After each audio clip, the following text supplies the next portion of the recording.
Coucou tout le monde, bienvenue sur notre chaîne YouTube. Viens et suis-moi, écoute et prête l'oreille. Je suis Vaya Priyar et je suis heureuse de pouvoir vous retrouver pour une nouvelle fois cette semaine dans notre étude du programme de Viens et suis-moi et notamment de l'Ancien Testament. Nous avions un livre pour cette semaine, Genèse chapitre 28 à 33. J'espère que vous l'avez fait, chers frères et sœurs, et que vous avez pu découvrir de nombreuses choses. Nous avons vu dans notre première vidéo une belle histoire d'amour romantique d'un homme, notamment en la personne de Jacob, qui était disposé à servir son beau-père pendant de nombreuses années pour avoir le privilège d'épouser celle qu'il aimait vraiment et qu'il a eu le privilège de rencontrer à un puits. Chers frères et sœurs, nous allons découvrir aujourd'hui dans ces chapitres que bien que le fait de tomber amoureux, de se fréquenter et de se marier peut être, je dirais, quelque chose de merveilleux, il y a quand même une réalité que nous devons prendre en considération. Le mariage et la famille, la vie de famille n'est pas toujours rose. Tous les mariages et toutes les familles doivent faire face à des défis et des difficultés. Nous allons voir que même Jacob et Rachel, malgré leur début inspirant et romantique, leur relation de mariage va être éprouvée dès le départ. Comme nous le savons, le livre de Genèse est un livre important pour les familles parce qu'il est rempli d'exemples de mariages et de familles qui font face à des problèmes et à des défis. On y trouve ce que j'appellerais quelques dysfonctionnements. Quelques-uns de ces problèmes peuvent être des disputes entre frères et sœurs, cela peut être l'infertilité, la séparation ou le divorce, ou le fait d'élever des enfants en tant que parents seuls, ou vivre avec une épouse qui ne semble pas nous aimer et essayer d'élever nos enfants dans un environnement méchant, ou bien avoir des soucis avec la belle famille, ou voir même la mort d'une épouse. Donc, cette semaine, chers frères et sœurs, nous allons voir quelques problèmes de famille auxquels Jacob devra faire face et quelques solutions que nous pouvons trouver dans ces chapitres. Nous allons donc étudier les différents problèmes que l'on rencontre au sein de ce foyer. La source principale des problèmes de Jacob apparaît dans Genèse au chapitre 29 et dans les versets 21 à 30. Quel est le principal problème, chers frères et sœurs? Eh bien, il s'agit de la tromperie. Il s'agit de la tromperie de Laban qui va engendrer beaucoup de problèmes futurs pour cette famille. Jacob aura travaillé pendant 7 ans pour se marier à Rachel parce qu'il aimait Rachel. Et donc le jour du mariage arrive et Laban donne sournoisement sa fille Léa le soir de la lune de miel au lieu de Rachel. Il nous est difficile de comprendre comment est-ce que Jacob n'a pas pu reconnaître sa femme. Mais regardons le verset 25 où il est dit, le lendemain matin, voilà que c'était Léa. Alors Jacob dit à Laban, qu'est-ce que tu m'as fait? N'est-ce pas pour Rachel que j'ai servi chez toi? Pourquoi m'as-tu trompé? Bien que cela ne puisse pas paraître juste, je dirais que c'est un peu un retour du bâton. Parce que maintenant, Jacob sait ce que cela fait d'avoir été trompé par quelqu'un d'autre, comme il l'a fait pour Ésaü avec son droit d'aînesse. C'est sûr qu'il ne s'agit pas là des mêmes circonstances, mais il sait maintenant ce qu'a pu ressentir son frère pour avoir été trompé. Nous voyons dans les Écritures par la suite que Jacob va épouser Rachel. Regardons le verset 30. Jacob alla aussi vers Rachel qu'il aimait plus que Léa, et il servit encore chez Laban pendant 7 nouvelles années. À la base, Jacob n'avait pas l'intention de travailler pour Léa. Et cette tromperie va engendrer des problèmes qu'il va y avoir entre Jacob, Rachel et Léa dans les chapitres qui vont suivre. Et ce problème va se perpétuer aux enfants. Et cette situation va engendrer l'histoire que nous connaissons tous de Joseph, dans la rivalité entre les enfants des deux sœurs, qui éventuellement les amènera à vendre Joseph un jour en Égypte. Nous verrons cela un peu plus tard dans les chapitres suivants. Qui est responsable de cette situation? L'on pourrait dire que c'est Laban. Dans son enthousiasme à vouloir marier ses filles, il a créé des problèmes. Pensez-vous que Jacob a sa part de responsabilité? Non. Il aime Rachel plus que Léa. Elle était l'amour de sa vie et il a travaillé 14 années pour elle. On ne peut pas forcer l'amour. Peut-on en vouloir à Léa? Non. En tout cas, pas autant que l'on en voudrait à Laban. Mais nous pouvons être désolés pour elle parce que je n'imagine pas ce qu'elle aurait pu ressentir de savoir que son mari a été trompé et pratiquement forcé à se marier avec elle. J'imagine ce qu'elle a pu ressentir pour sa sœur également, qui attendait impatiemment 7 ans ce mariage. Et je suis sûre qu'elle ne voulait probablement pas partager son mari avec sa sœur. D'ailleurs, je vous le demanderai, le feriez-vous? Alors le problème initial est la tromperie de Laban. Le mensonge et la tromperie seront toujours source de problèmes dans les familles. Alors, chers frères et sœurs, soyez honnêtes avec votre partenaire. Ne vous cachez pas les choses. Ne cachez pas les choses à l'autre. Ne dites pas de mensonges. Et vous, enfants, soyez honnêtes avec vos parents. Ne leur cachez pas des choses non plus. Dites-leur la vérité. À vous, frères et sœurs, soyez honnêtes les uns envers les autres. Plus il y aura de la tromperie au sein d'une famille, et plus les discordes surgiront. Lisons maintenant les versets 31 à 35 pour découvrir le problème qu'a engendré la tromperie de Laban. Versets 31 et 32. L'Éternel vit que Léa n'était pas aimée et il la rendit féconde, tandis que Rachel était stérile. Léa devint enceinte et enfanta un fils à qui elle donna le nom de Ruben, car elle dit « L'Éternel a vu mon humiliation et maintenant mon mari m'aimera. » Ne trouvez-vous pas que cela est triste, chers frères et sœurs? On comprend à travers ces versets que Léa se trouve dans un mariage sans amour. Et je pense malheureusement qu'il y a beaucoup de Léa dans ce monde. Quelles que soient les raisons pour lesquelles ces relations ont pu commencer sans passion et sans amour, il y a malheureusement aujourd'hui beaucoup d'époux qui ne ressentent aucune connexion, aucune appréciation de leur partenaire. Et cela me fend le cœur. Je ne peux imaginer combien cela peut être difficile et un véritable défi. Léa a beaucoup enduré et a espéré pour avoir un peu d'attention de la part de Jacob. Peut-être qu'au lieu d'essayer d'obtenir la passion qu'il pouvait pour Rachel, elle espérait au moins obtenir son appréciation pour avoir porté ses enfants et pour lui avoir donné des enfants. Et c'est à partir de là que commence, on va dire, la course au bébé. Les sœurs et leurs servantes avec qui Jacob se marie vont toutes donner des enfants à Jacob. Et cela devient presque une compétition entre les deux sœurs, entre Rachel et Léa. Si nous lisons le chapitre 29, les versets 31 à 35 et le chapitre 30, les versets 1 à 24, nous pouvons voir et comprendre cette compétition, ce que j'ai appelé cette course au bébé et l'arrivée de tous ces garçons qui vont recevoir un nom. Et un nom qui a une signification bien spéciale. Personnellement, je trouve cela triste que des noms puissent refléter un conflit qu'il y a au sein d'une famille. J'aimerais vous donner quelques exemples. Ruben, fils de Léa, signifie « regarde, un fils ». C'est une façon de dire à Jacob « regarde, je t'ai donné un fils, maintenant aime-moi ». Nephtali, fils de Léa, de Rachel, signifie lutter, ce qui est triste. Rachel dit à travers de grandes luttes, j'ai lutté contre ma sœur et j'ai vaincu. Gad signifie une troupe. C'était une façon pour Léa de dire à sa sœur, regarde, j'ai une troupe de 6 enfants qui sont nés de Jacob. Essaye de battre cela. Et cela va se ressentir au travers de tous les enfants.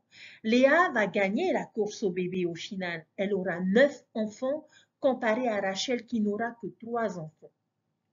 Mais quel est le problème ici? Que se passe-t-il entre les deux sœurs? Une compétition. L'esprit de compétition causera toujours des conflits et des difficultés au sein de familles, que ce soit par rivalité entre époux ou entre enfants. Cela peut être une grande source de problèmes, chers frères et sœurs. Ce pourrait être, par exemple, comme quelqu'un qui dirait « je travaille plus que toi, tu ne fais pas assez » ou « je gagne plus d'argent que toi pour la famille » ou un enfant, une fille qui dirait « je suis plus jolie, plus athlétique, plus intelligente ». Cet esprit de comparaison et de compétition peut troubler le bonheur au sein d'une famille. C'est réellement une situation triste et combien cela devait être dur pour Jacob, pour Léa et pour Rachel. Et tout ça, pourquoi? À cause de la tromperie de Laban. Parfois, les circonstances difficiles dont nous devons faire face en tant que famille viennent généralement de la faute de l'un des nôtres. La maladie, les accidents, le stress familial, des actions de la belle famille, les facteurs de notre environnement. Toutes ces choses, chers frères et sœurs, peuvent réellement créer des complications dans les relations de la famille. Alors, que doit faire une famille dans une telle situation?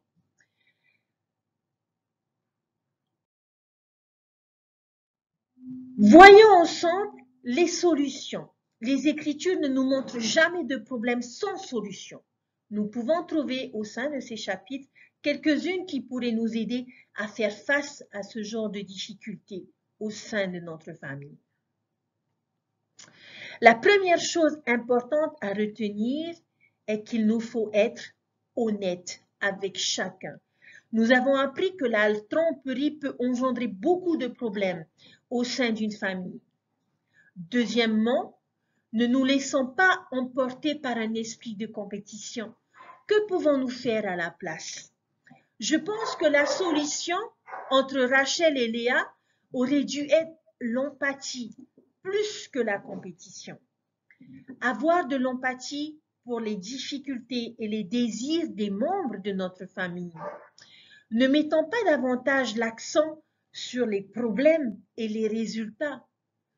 Par exemple, si vous avez un cadeau ou une réussite que les autres n'ont pas, s'il vous plaît, ayez de la compassion et de la compréhension pour cela. Jetons un coup d'œil au chapitre 30, verset 1. Lorsque Rachel vit qu'elle ne pouvait donner d'enfant à Jacob, elle porta envie à sa sœur.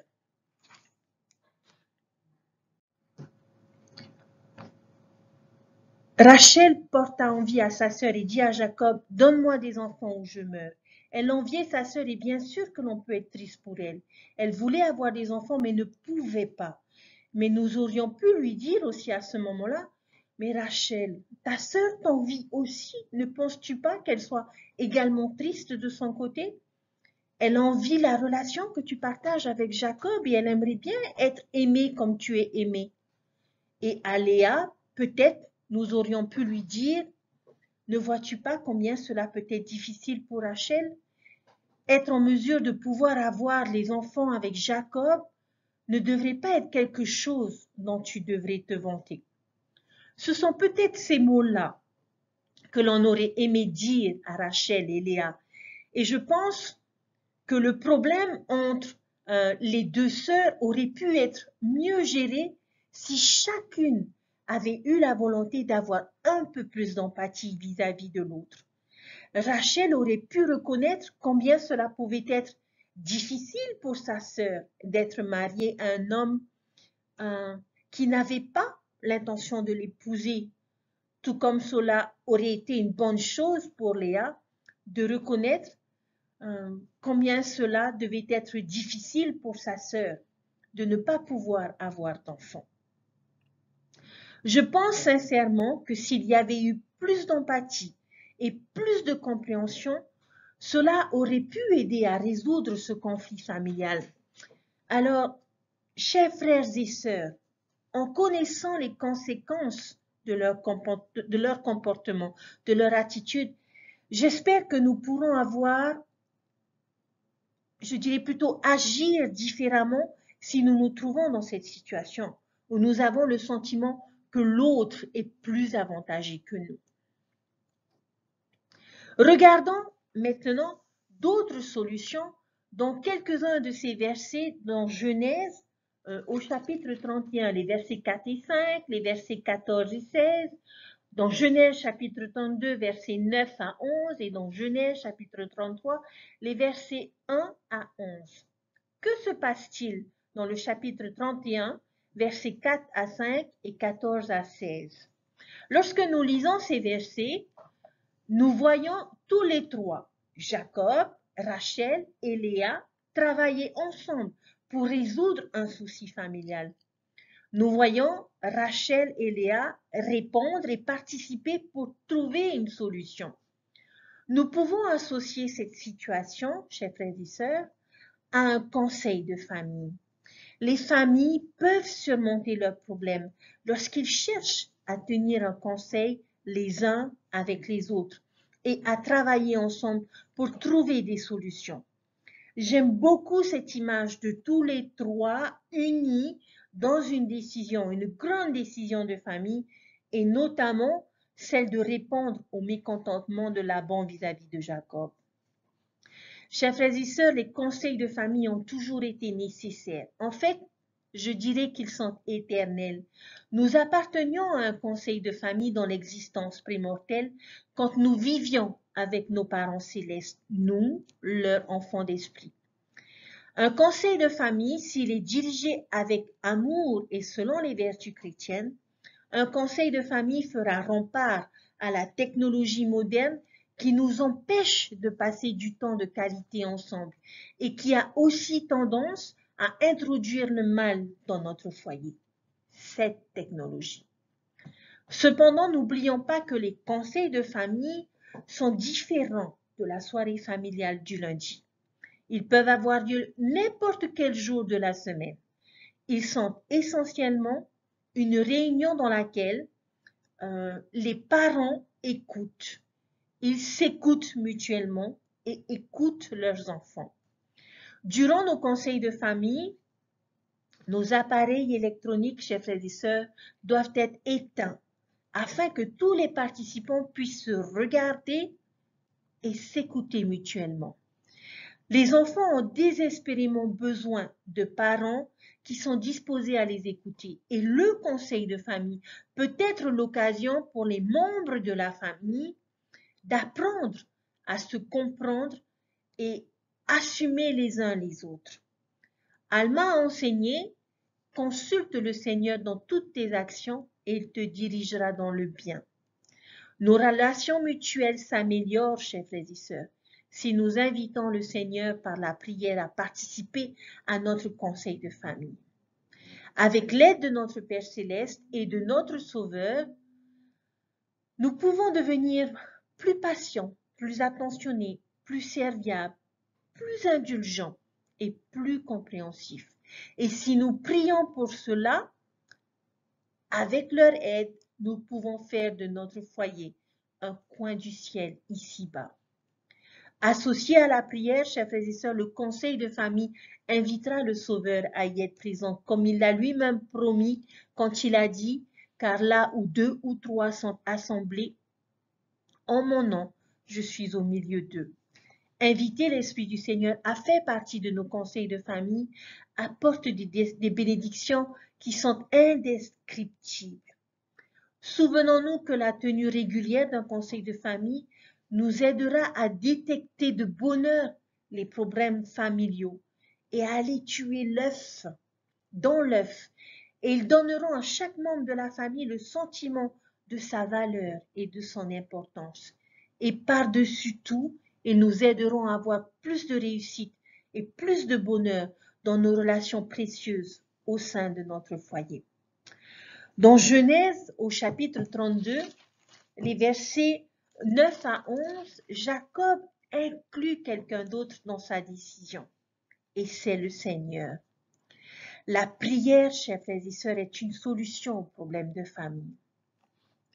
Alors que la famille décide de retourner à Canaan, dans la ville natale de Jacob, il s'arrête pour prier à Bethel une fois de plus, ce lieu spécial où il eut cette vision lorsqu'il est parti chercher sa femme. Et j'aime beaucoup les mots qu'il utilise pour décrire la nature de sa prière dans le verset 24 où il dit « Il lutta avec Dieu ». Il ne s'agit bien sûr pas d'une lutte physique, bien que l'on nous dise dans le verset « Cet homme le frappa à l'emboîture de la hanche et l'emboîture de la hanche de Jacob se démit pendant qu'il luttait avec lui. » Mais cette image qui nous est donnée dans ce verset montre la ferveur de la lutte, montre la ferveur de cette prière.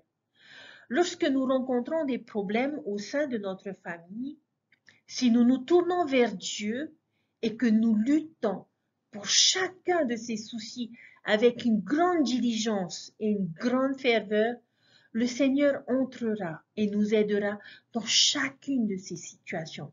Et c'est ce qu'il fit. Il répondit à la prière de Jacob et l'aida. Et ce fut également le cas dans les luttes de ses deux sœurs. Rappelez-vous au chapitre 29, le verset 31, l'Éternel vit que Léa n'était pas aimée. Qu'est-ce qu'il fit? Il la rendit féconde, tandis que Rachel était stérile. Je pense que le Seigneur comprenait la lutte de Léa, alors il lui a donné une grâce compensatoire pour pouvoir l'aider. Et je pense que cela suggère qu'elle ait pu prier le Seigneur pour avoir de l'aide dans cette situation. Et le Seigneur a répondu à ses prières. Je ne pense pas qu'il ait donné une solution à l'amour que Jacob pouvait avoir pour elle.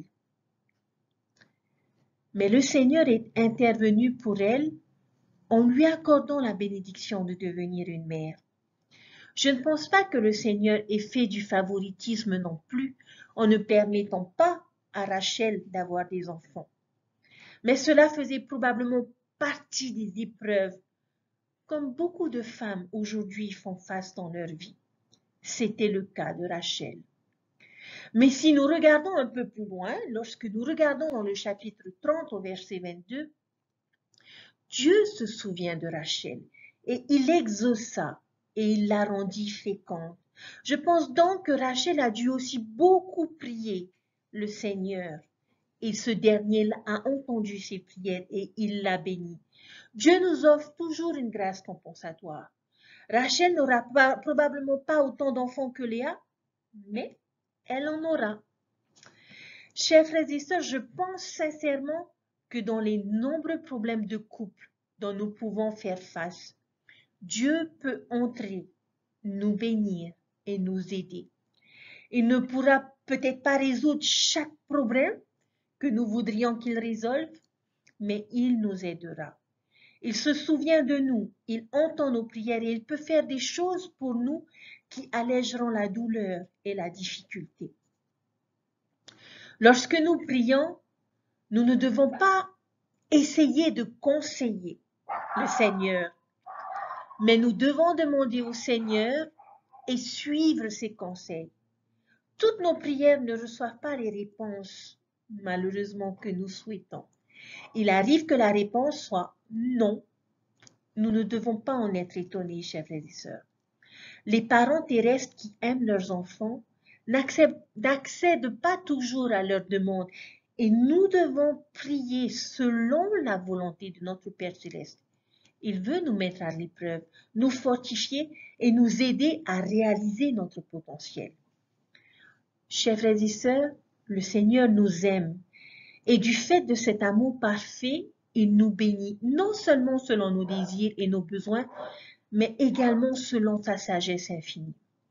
Une facette de cet amour parfait montre l'implication de notre Père céleste dans les petits détails de notre vie, même lorsque nous n'en sommes pas conscients ou lorsque nous ne le comprenons pas toujours.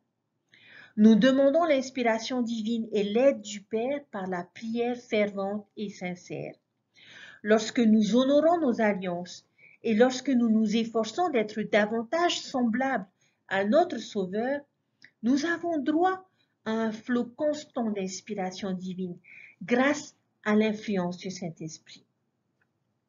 Les Écritures nous enseignent et nous disent « Votre Père sait de quoi vous avez besoin avant que vous le lui demandiez.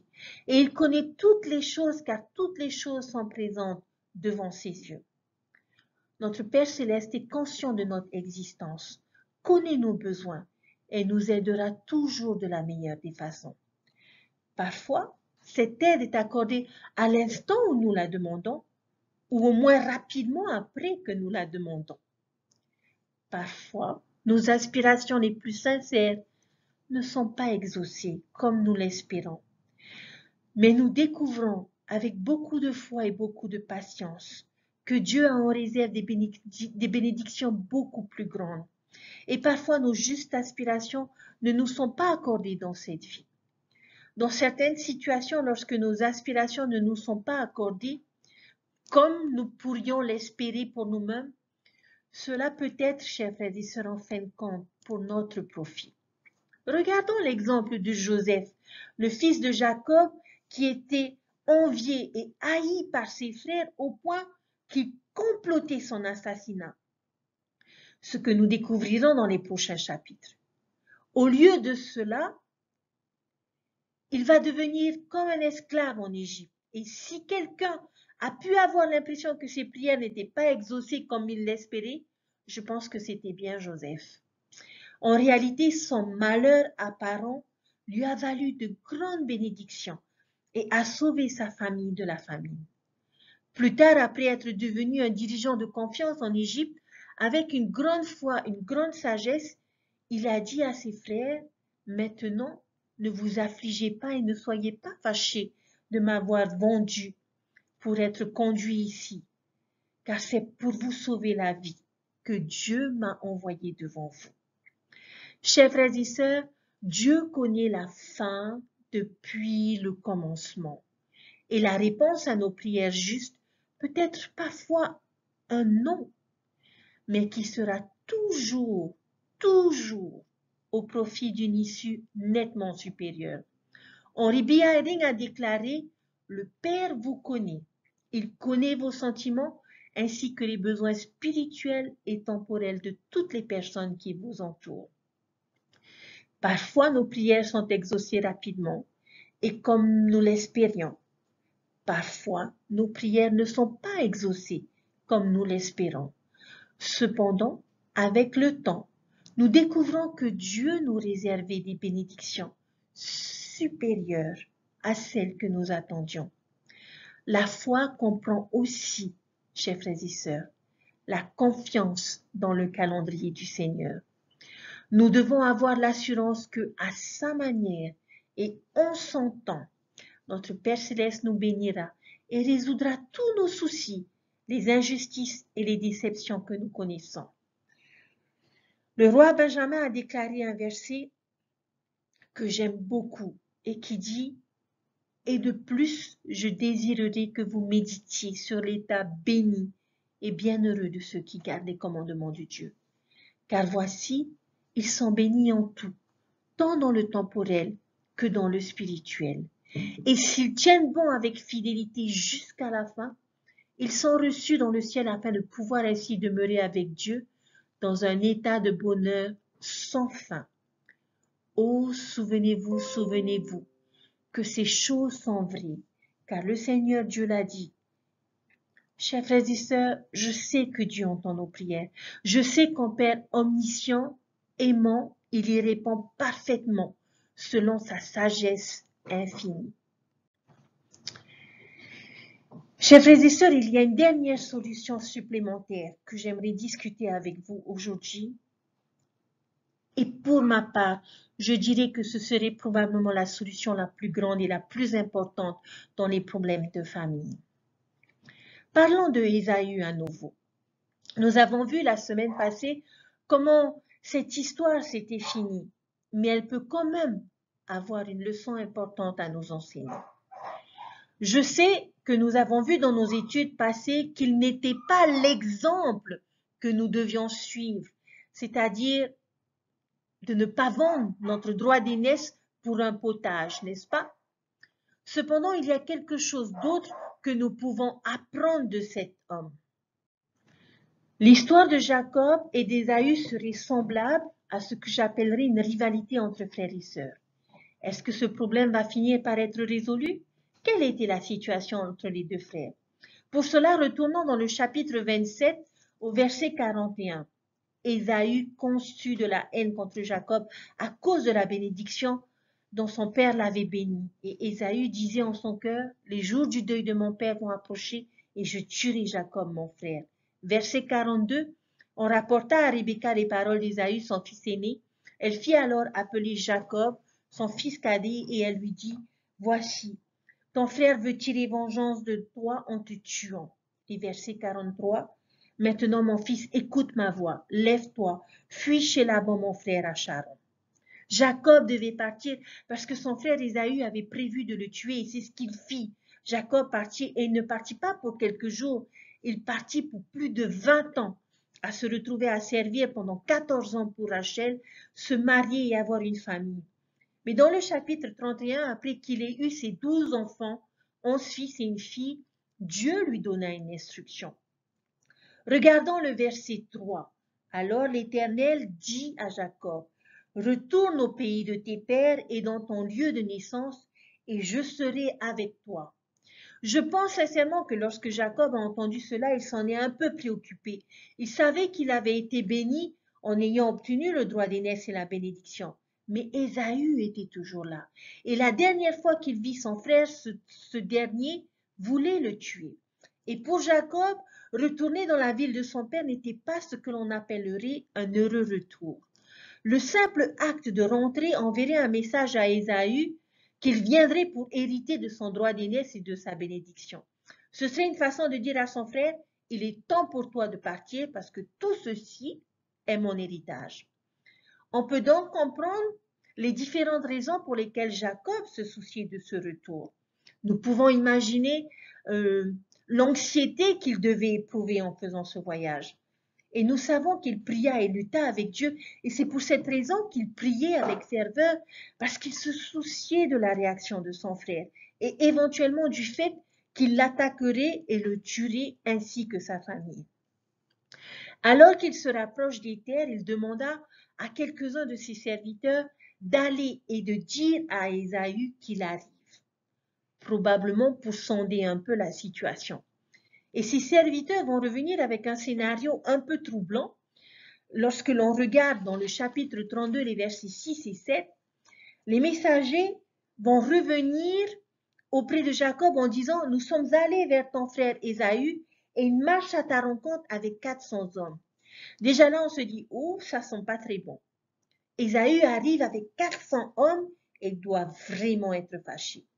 Au verset 7, Jacob fut très effrayé et saisi d'angoisse et il partage en deux les gens qui étaient avec lui, les brebis, les bœufs et les chameaux. Que fait Jacob? Il pria. Et que va-t-il se passer? Est-ce que Dieu le préservera de la colère d'Ésaü? Le chapitre 33 décrit un moment très dramatique dans les Écritures. L'avez-vous vu?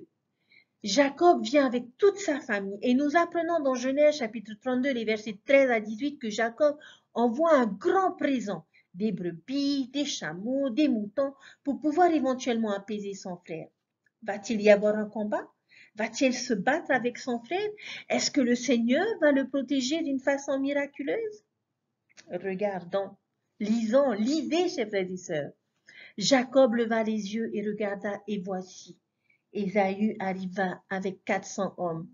Il répartit les enfants entre Léa, Rachel et les deux servantes.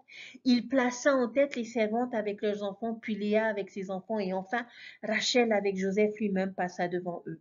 Et il se prosterna en terre 7 fois jusqu'à ce qu'il fût près de son frère. Que va-t-il se passer? Regardez le verset 4. Ésaü court à sa rencontre, l'embrasse, se jette à son cou, le baisa et il pleurait. Je pense que nous ne nous attendions pas à cette réaction, n'est-ce pas? Vous avez ici, chers frères et sœurs, l'une des plus belles scènes de réconciliation et de pardon dans toute la Bible. Ce récit et ce langage fait miroir de ce que Jésus utilisera dans la parole du fils prodigue, parabole, lorsque son père court à sa rencontre et il l'embrasse. Ésaü avait pardonné son frère et il était devenu ce fils prodigue, il avait changé, il n'était plus fâché après lui. Il se réjouissait de le voir à nouveau. Et j'aime Ésaü pour cela, à cause de sa perspective. Je peux comprendre qu'il ait pu être fâché après Jacob, mais il avait choisi d'abandonner ses griefs les uns après les autres et il a reconnu ce qui était le plus important. la famille et sa relation avec son frère. Pouvez-vous imaginer cette scène, chers frères et sœurs, de ces deux frères au milieu des plaines qui se serrent dans les bras et qui pleurent ensemble? Quelle merveilleuse image! Et ce n'est pas fini après que Jacob ait introduit sa famille, présenté sa famille à Ésaü, à oncle Ésaü, et lui demande à quoi destines-tu tout ce camp que j'ai rencontré? Et Jacob répondit à trouver grâce aux yeux de mon Seigneur. Et il lui dit, je suis dans l'abondance, mon frère, garde ce qui est à toi. Et Jacob répondit, non, je te prie, si j'ai trouvé grâce à tes yeux, accepte de ma main mon présent, car c'est pour cela que j'ai regardé ta face comme on regarde la face de Dieu. Tu m'as accueilli favorablement. Accepte donc mon présent qui t'a été offert puisque Dieu m'a comblé de grâce et que je ne manque de rien. Et il insista auprès de lui et Ésaü accepta. J'aime beaucoup cette description, c'est-à-dire voir le visage du pardon dans une famille, c'est voir le visage de Dieu lui-même, chers frères et sœurs. Pourquoi? Parce que le pardon n'est pas seulement beau, mais il est divin. Un peu plus tard, dans Genèse, chapitre 35, verset 29, Isaac va mourir et les deux hommes, les deux frères, vont enterrer leur père ensemble. Et Ésaü va laisser la terre à Jacob. Ici, ce que l'on voit dans Genèse, chapitre 36, au verset 6, où il est dit, Ésaü prit ses femmes, ses fils et ses filles, toutes les personnes de sa maison. C'est tout pour tout son bétail et tout le bien qu'il avait acquis au pays de Canaan, et il s'en alla dans un autre pays, loin de Jacob, son frère. Il ne va pas se battre pour cet héritage. Il ne continue pas d'accuser Jacob de lui avoir volé son droit d'aînesse et sa bénédiction. Il accepte Jacob en tant qu'héritier et a suffisamment d'humilité pour reconnaître que Jacob n'avait pas réellement volé cette bénédiction, mais qu'en fait, il l'a méritée. C'est une des raisons pour laquelle j'aime Ésaü et il est un de mes personnages favoris dans tout le livre de Genèse parce qu'il m'a enseigné le pouvoir du pardon. Et malgré ses erreurs de jeunesse, je suis persuadée qu'il a une place dans le royaume céleste. Cette scène du pardon aussi puissante qu'une autre histoire du pardon que nous découvrirons plus tard dans Genèse avec Joseph et ses frères qui vont le vendre, il semblerait que ce soit un principe que le Seigneur voudrait vraiment que l'on comprenne dans ce tout premier livre d'écriture de l'Ancien Testament. Ce message et cette vérité est toujours pardonner les autres, et spécialement les membres de notre famille. Dieu, dans son amour et sa miséricorde pour ses enfants, peut nous aider à naviguer sur des expériences parfois turbulentes de la vie. Il a fourni une échappatoire pour toutes les personnes qui sont victimes des mauvaises actions des autres. Et nous a enseigné que nous pouvons pardonner. Nous pouvons être victimes une fois, chers frères et sœurs, mais nous n'avons pas à l'être deux fois en portant le poids de la haine, de l'amertume, de la souffrance, du ressentiment ou même de la vengeance. Nous pouvons pardonner et nous pouvons être libres. Un cœur qui ne pardonne pas entretient beaucoup de douleurs inutiles. Si nous appliquons le baume guérisseur de l'expiation du Sauveur, il adoucira notre cœur et nous aidera à changer. Il peut guérir l'âme blessée. Quand nous nous efforçons de pardonner aux autres, chers frères et sœurs, essayons aussi de nous souvenir que nous sommes tous en train de progresser spirituellement, mais que nous sommes tous à des niveaux différents. Il est facile d'observer les changements et la croissance du corps physique, mais il est beaucoup plus difficile de voir la croissance de notre esprit. L'une des clés pour pardonner aux autres est d'essayer de les voir comme Dieu les voit. De temps en temps, Dieu peut écarter le voile et nous accorder le don de voir dans le cœur, l'âme et l'esprit d'une personne qui nous a offensés.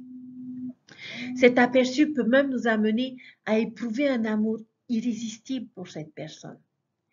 Les Écritures nous enseignent que l'amour de Dieu pour ses enfants est parfait et il connaît leur capacité de faire le bien, quel que soit leur passé. Tout comme l'exemple de Saul, une fois que Dieu lui a montré la lumière et la vérité, il a été le disciple du Seigneur le plus dévoué et le plus enthousiaste et le plus intrépide qui ait jamais existé. Saul est devenu l'apôtre Paul. Sa vie offre un merveilleux exemple du fait que Dieu voit les gens non seulement tels qu'ils sont actuellement, mais aussi tels qu'ils peuvent devenir. Il y a dans la vie de chacun d'entre nous des personnes à l'image de Saul qui ont un potentiel semblable à celui de Paul. Pouvez-vous imaginer le changement qui pourrait se produire dans notre famille, dans notre collectivité et dans le monde en général si nous nous efforcions tous de nous voir les uns les autres comme Dieu nous voit?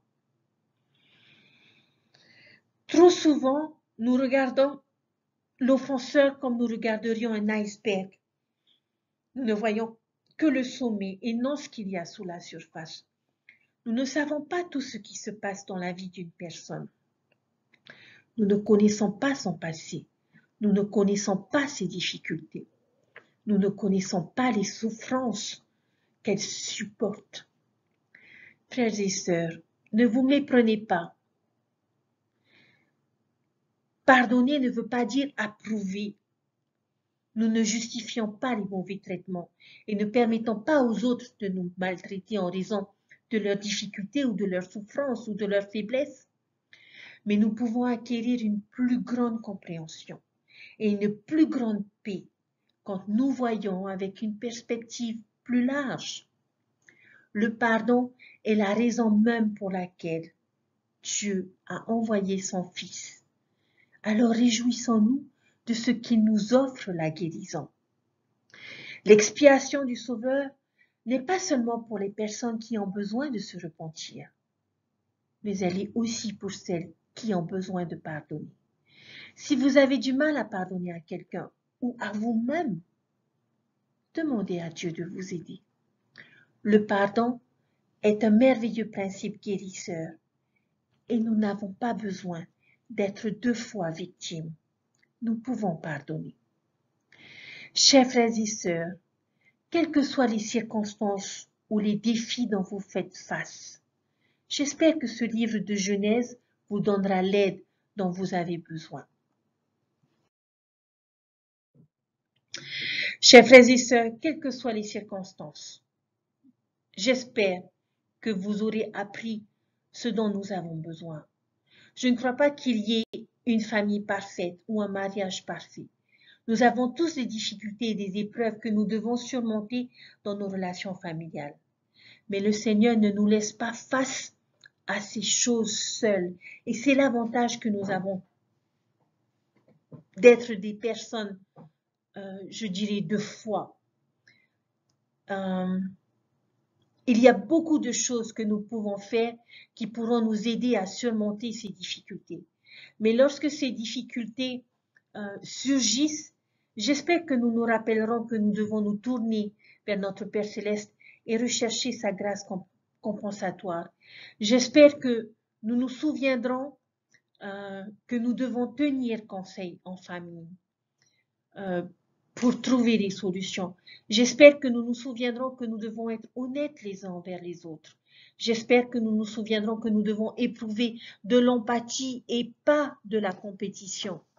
Et comme il nous l'a enseigné avec puissance, j'espère que nous nous souviendrons que nous devons pardonner.